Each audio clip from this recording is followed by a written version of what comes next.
This is the day the Lord has made.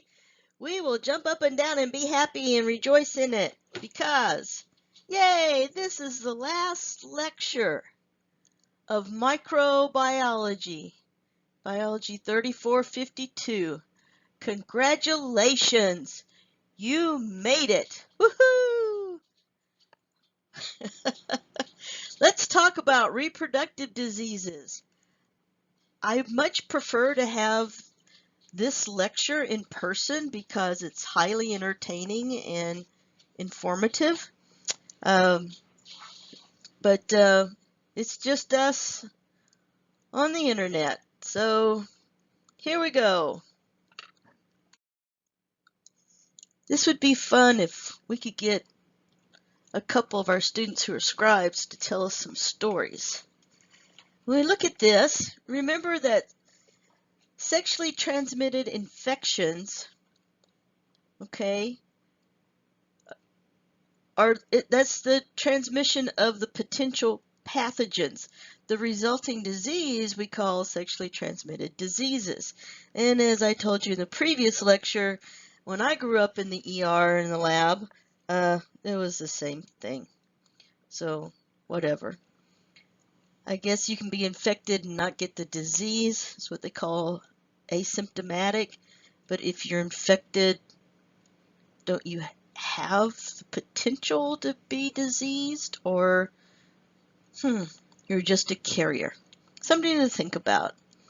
But yeah, we find these all over the world. Young females are more at risk because their cervical lining is not completely developed and mature, and so they can easily pick up bacterial infections. These can go up the vagina through the cervix into the uterus and out the uterine tubes into the peritoneum and cause what we call pelvic inflammatory disease. And pelvic inflammatory disease is tough to treat. It's tough to treat. How do you avoid getting sexually transmitted infections / diseases? Yeah, don't have sex.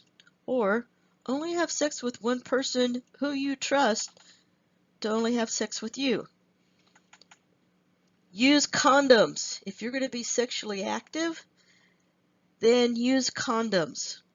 And ladies, make sure that you carry your own condoms because no one knows how long that condom has been in that guy's billfold in his back pocket, and it's probably falling apart. So why have STIs and STDs become so pandemic over the last 50 years? We ended on that question, and I can offer you some of my thoughts. I would love to hear some of your thoughts, but I think one, in the late 60s, we had the Summer of Love, and we didn't have sexually transmitted diseases to the caliber that we have today. And so, and it was not taught. We were not taught about sexually transmitted diseases, and so everybody was having sex with everybody else, and disease spread. Other problems that we've had is that with the improper use of antibiotics, then we have seen antibiotic resistant strains pop up, and this has caused the problem. I think also you see that there is a lot more traveling worldwide, and we're better at communicating, we're better at counting cases, keeping track of what's taking place.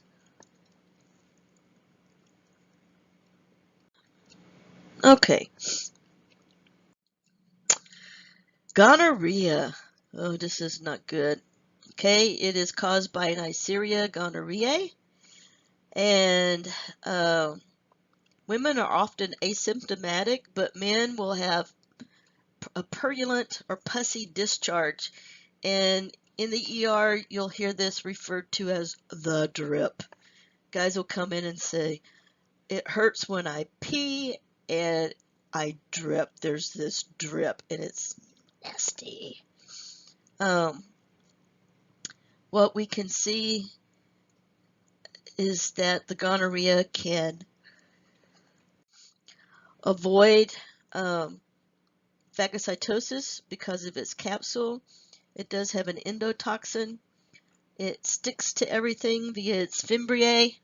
It is a gram-negative cocci, usually a diplococci. This is why I said in lab that I will never give you a gram-negative coccus. Yep, not going to do that. Not going to explain to your parents how you got Neisseria, gonorrhea. There are other gram-negative cocci, but it's just, yeah, a lot easier just not to deal with them, especially with rookies. The bacteria will attach to the epithelial cells, and you'll have infections inside and outside. Babies who are delivered vaginally by mothers who are infected can become infected themselves.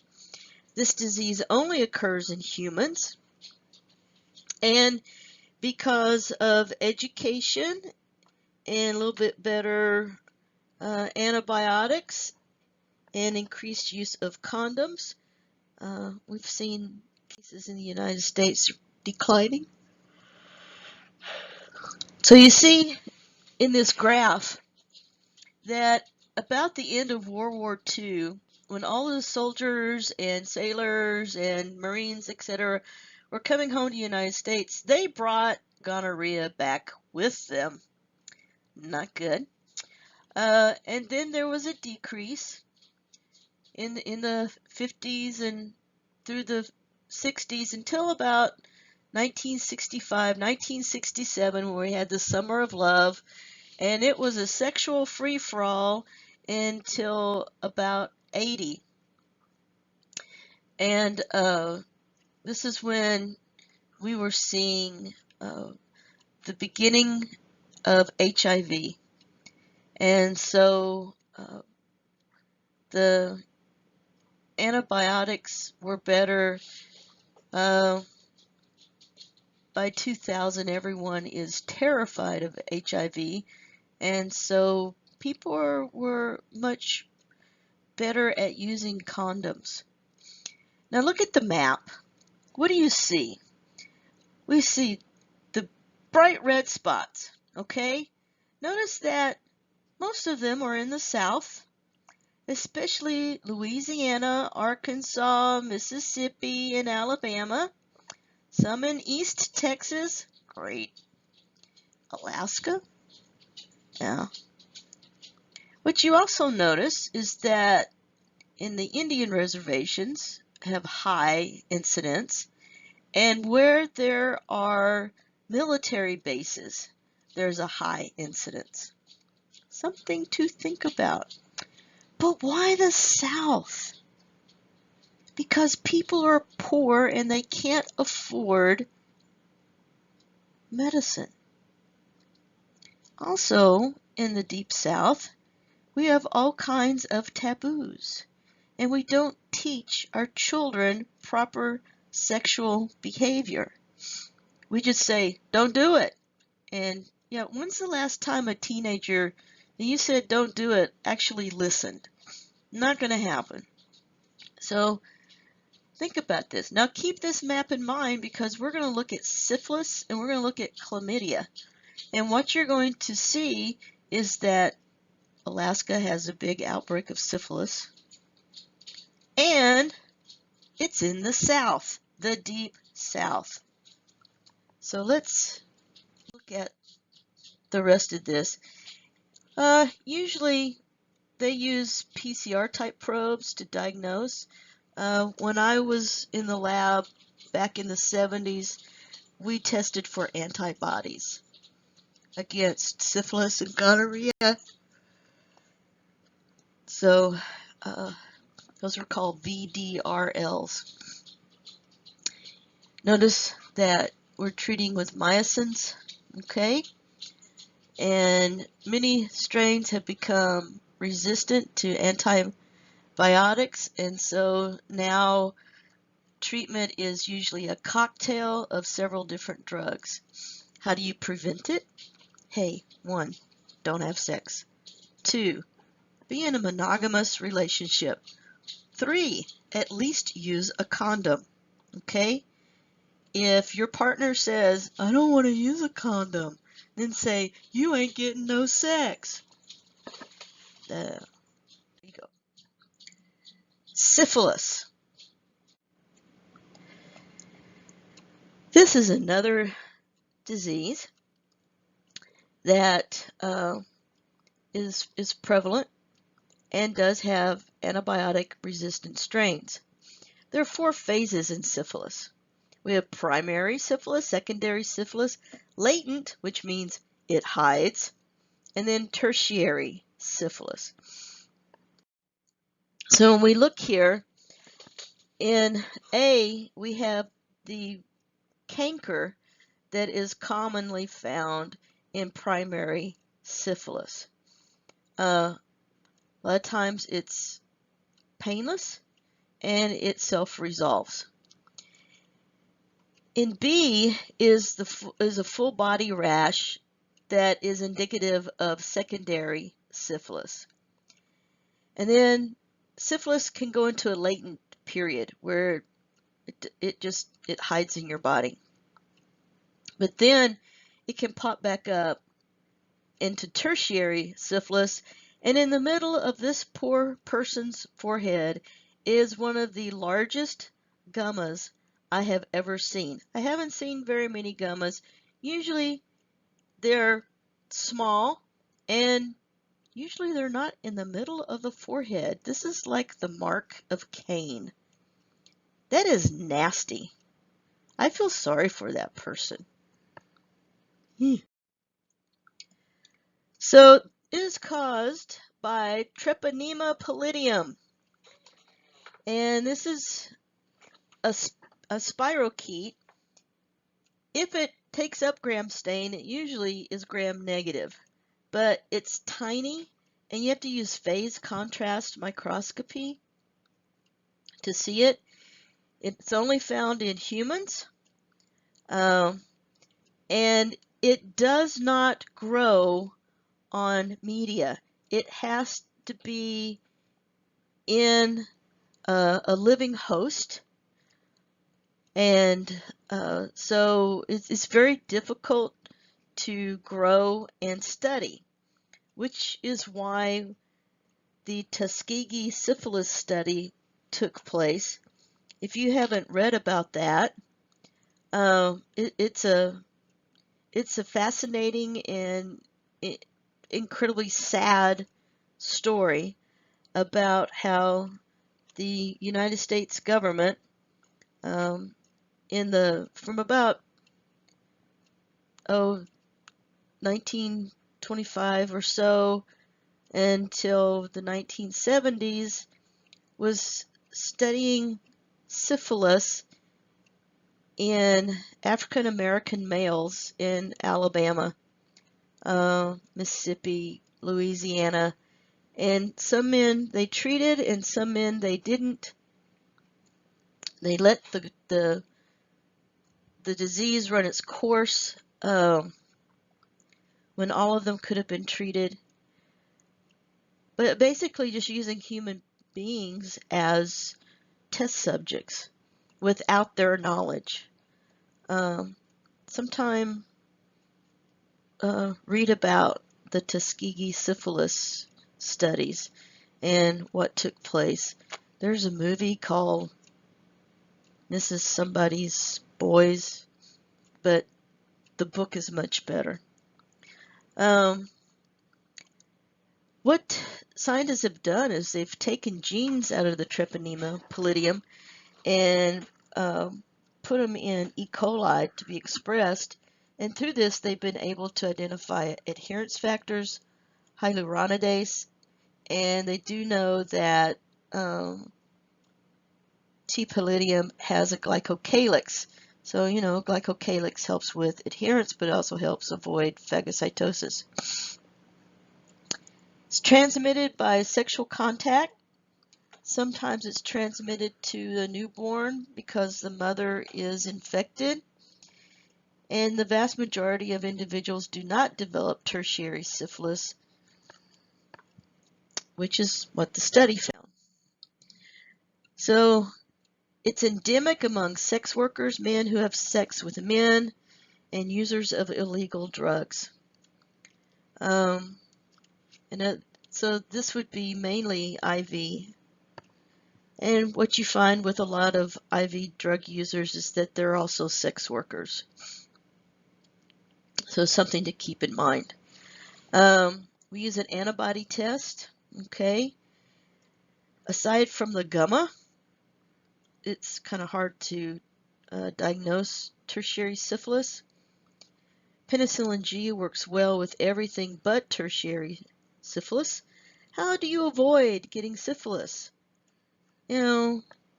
Same record, same side. 1, don't have sex. 2, if you're going to have sex, be in a mutually monogamous relationship. 3, if you can't do that, make sure you use condoms. It's better than nothing. So here, let's look at the graph. And once again, you can see that when the men came back from World War II, from the Korean War, then there was this big uptick of syphilis cases in the United States. It drove down. Notice how it just really dropped off there in the early 50s, and that's when we had wonderful antibiotics to use. And notice that in the late 60s, 70s, 80s, we didn't get this huge jump in syphilis like we did gonorrhea. There was a peak there in the early 90s, and then it's really dropped off. That peak was due to an antibiotic resistant strain. Now we do see a little bit of an uptick here in the 21st century, and this is indicative of human trafficking and antibiotic resistance. Look at the picture at the United States, and notice again, Alaska has a highly endemic area. It's really interesting. And then once again, Louisiana, Mississippi, not as much in Alabama, but look over at Virginia and the Carolinas. And then as you look on the West Coast, you see more on the West Coast. And then again in the Indian reservations. And so what's going on is here we have, most of the time we have people who do not have access to adequate health care. And so we see a greater incidence of the disease. Plus, in a lot of these areas, we have high incidence of sexual or what we call sex workers. And this is around military bases. So, see that little spot? You can, in Texas, kind of in the center, yeah, military base. Okay, the next bacterial STD is chlamydia. And usually women are asymptomatic, but men will have painful urination and a pus discharge. And so you can say, well, how do you tell this from gonorrhea? Well, you take some of the pus and you put it on a slide and you look at it. So in men, it can cause epididymitis, inflammation of the epididymis, orchitis, inflammation of the testes, trachoma. This is what we see more in children than anything else. And then lymphogranuloma venereum. Isn't that great? It's a bubo. In other words, an inflamed large lymph node in the groin. So here's a bubo. Ow. This is caused by chlamydia trachomatis. This is a gram-negative, maybe because you see this one doesn't have a cell wall, but it does have cell membranes that are very, very similar to gram-negative bacteria cell membranes. It can only grow inside a host cell. There are two stages, the elementary bodies that cause infection, and then the reticulate bodies, which are the means of reproduction. And so when you look at this picture, you can see the cell cycle, but you can also see in A, which is a transmission electron micrograph, that in the vesicle inside the cell, you can see mitochondria. There's the nucleus. You see the two different forms. Okay? So how do these get into the cell, into the body? Well, scrapes, cuts, through the conjunctiva, cells lining mucous membranes. They go to the lymphatic system. In men, this can cause proctitis. And if a young female is infected as an adolescent, it increases her chance of giving cervical cancer.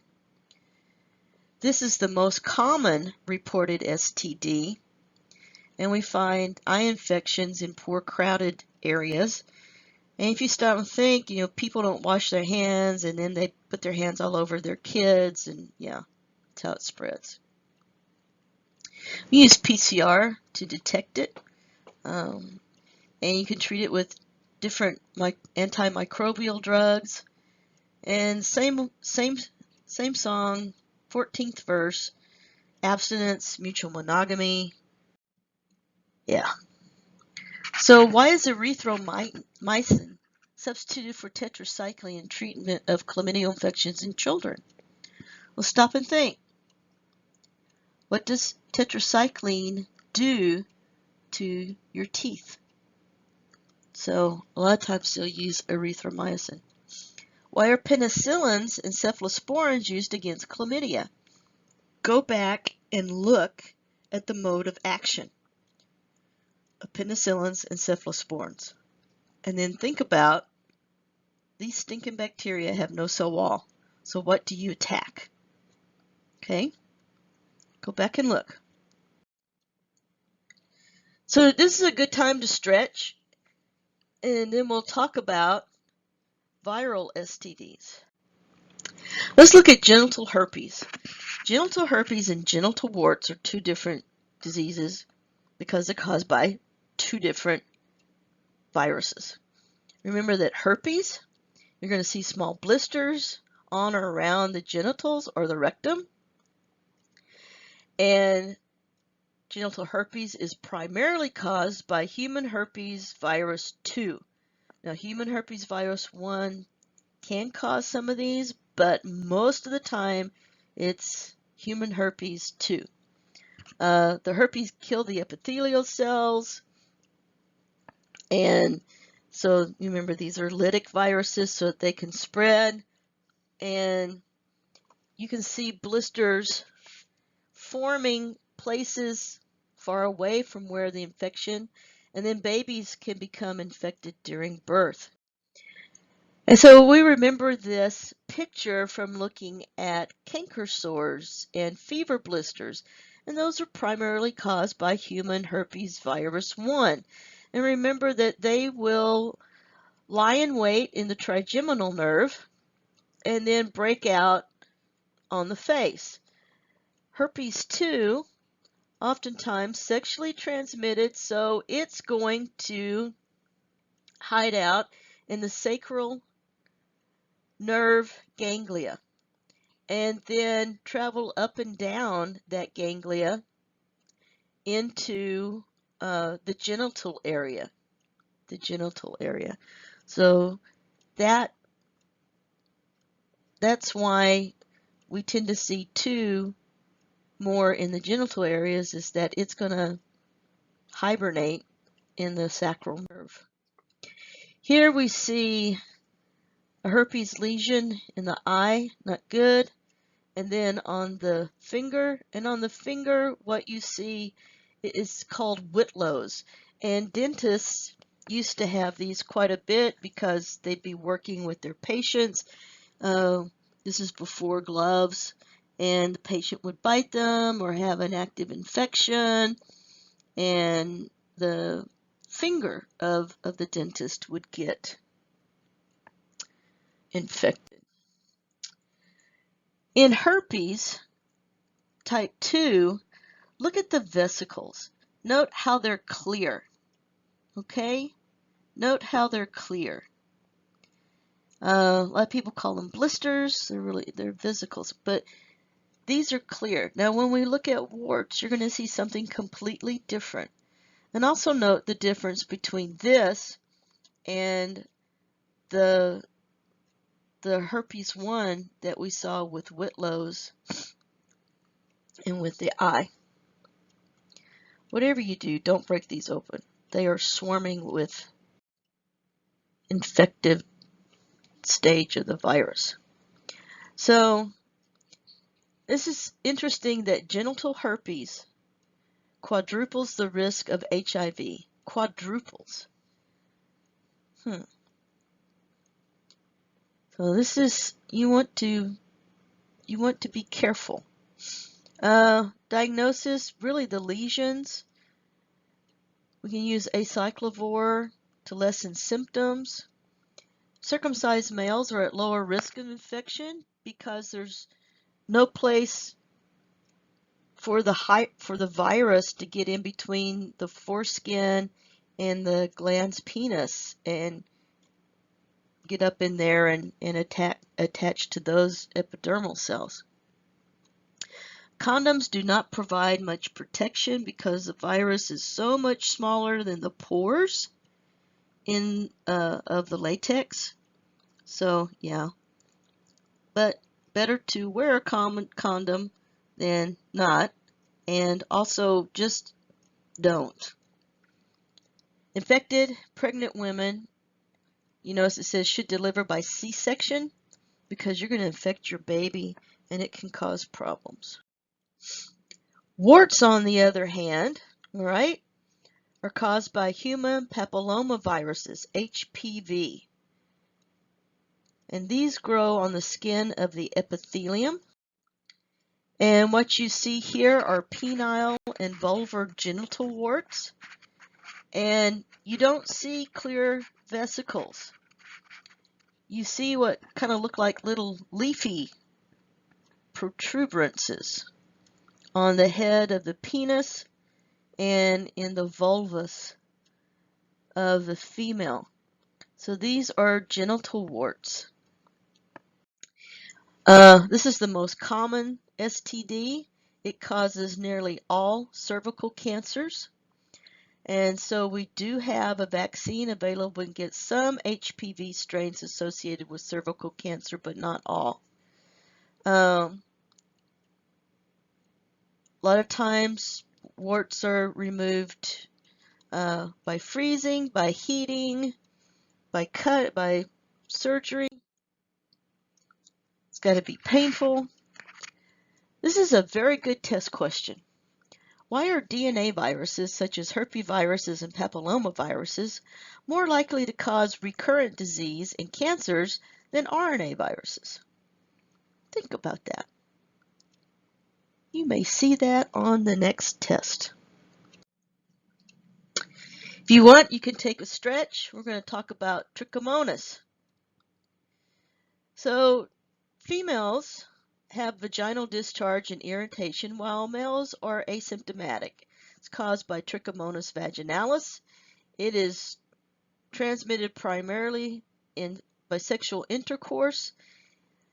In women, this is the most common curable sexually transmitted disease, but it does increase the risk of infection, and there are different virulence factors. But here you've got your little tricks. There they are. That's what they look like, okay? They swim around. You don't want these. Usually a single dose of tinidazole or metronidazole will cure this, but you have to treat the sexual partner as well. All right, because men are often asymptomatic. And how do you prevent this? Same verse. So this is another good test question. Why might a course of antibacterial drugs trigger a case of trichomonas in a female patient? What's going on? What's going on in that? Think about pH. Think about lactobacilli. Okay? Think about that. That's a good test question.